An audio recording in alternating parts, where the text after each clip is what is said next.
Olá, sou Jane Gouveia, neuropsicopedagoga e estou aqui hoje para falar a respeito de tarefa escolar.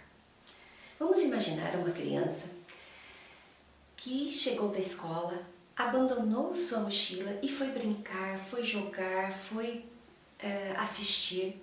De repente, deixa essas atividades, pega a mochila, vai para o ambiente em que está acostumado e realiza todas as tarefas escolares.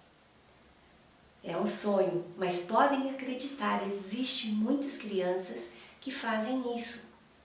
No entanto, nós temos o lado negro da tarefa escolar, que em muitos lares esse momento é um momento de pressão, punição, ameaças e que desestabiliza toda uma família em função de um momento que era para ser prazeroso, era para ser de aprendizado e etc.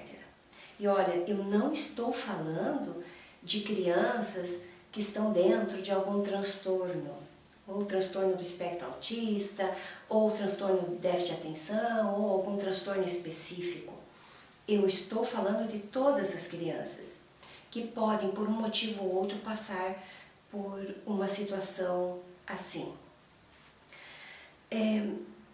Eu vou falar de 3 situações, mas antes eu gostaria de dizer que é necessário sim a criança ter rotina, ter um ambiente adequado para a realização dessa tarefa, que a iluminação tem que ser boa, que o pai precisa verificar se a criança está bem alimentada, se a criança fez xixi, se a criança lavou a mão, se o material escolar que ela necessita está tudo ali, se os lápis estão apontados. Então, esse ambiente é muito importante. Silêncio nesse ambiente, né? Então, isso realmente facilita a vida da criança para fazer a tarefa, mas às vezes não é suficiente. Então vamos falar agora de 3 situações.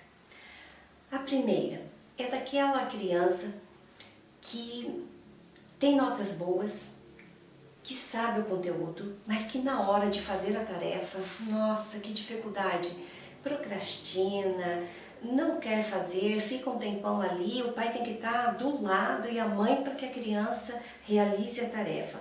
Ou que haja trocas, né, barganhas.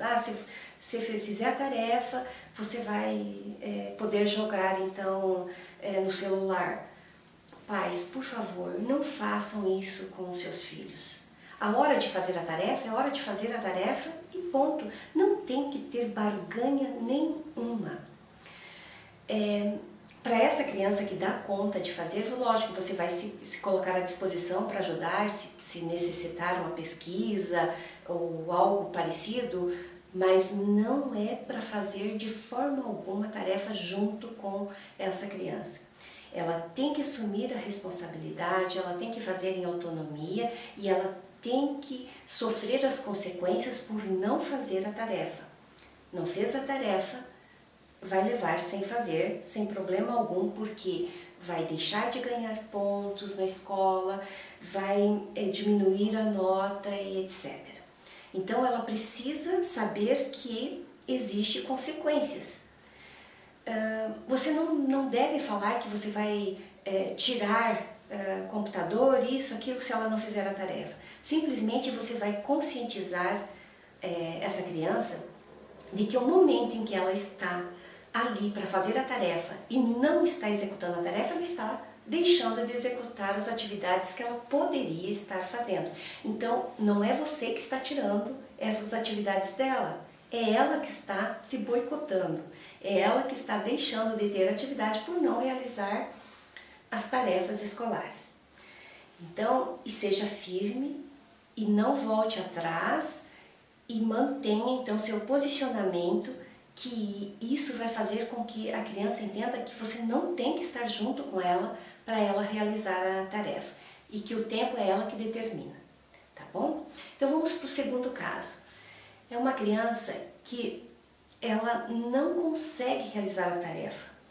Ela até quer fazer a tarefa, mas ela não consegue fazer, ela não consegue aprender a tarefa, mesmo você explicando, ela não consegue desenvolver sozinha essa atividade. Então você precisa estar junto para que ela desenvolva a tarefa. Olha, aconteceu uma vez, 2 vezes e a criança não fez em autonomia a tarefa. Não, cuidado, não adianta punir, não adianta ameaçar, brigar, não adianta isso. Tem que tentar resolver o problema. O que está acontecendo? Essa criança está precisando de ajuda. Converse com o professor e veja como que é a atuação dessa criança em sala de aula, se ela participa, se ela faz as atividades, para que você possa entender, visualizar esse quadro e ver o que está acontecendo. Qualquer coisa, recorrer à ajuda.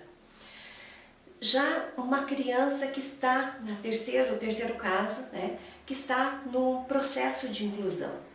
Essa criança está no processo de inclusão, mas traz as tarefas iguais a que as outras crianças devem executar. Chega em casa com uma apostila, um monte de tarefa que a criança não dá conta de fazer porque não foi adaptado. E a adaptação não é diminuir o número de tarefa, não. A adaptação é fazer a tarefa de acordo com que ela tenha condição e potencial naquele momento. E as atividades devem ser se tornarem mais complexas de acordo com a evolução da criança. Mas ela tem que fazer em autonomia também. Então, por essa razão que dá às vezes muito conflito na hora da tarefa escolar, porque as tarefas não condizem com a condição da criança naquele momento. E o pai não tem a técnica adequada para ajudar. E que isso não é culpa de forma alguma. Certo? Então, pais, por favor, valorizem a tarefa escolar do seu filho, o mínimo para que ele consiga fazer o máximo. Não importa se a letra está feia, se ele ocupou espaço demais, se a tarefa não está completamente correta como você gostaria. O professor, ele tem a função de corrigir, de ensinar, e ele vai fazer isso. A criança só precisa se sentir segura para executar a tarefa. Tenho certeza que todas as crianças, elas querem que o pai e a mãe sintam orgulho delas. Então, de repente, se alguma coisa não está de acordo com isso, é porque tem algo que está atrapalhando. Então, por favor, tenham um olhar especial. Ajudem o seu filho, mas não façam a tarefa por ele. Elogiem sempre que for possível, sempre que ele der um passo à frente, elogie. Empodere seu filho, tá bom? Muito obrigada e até a próxima.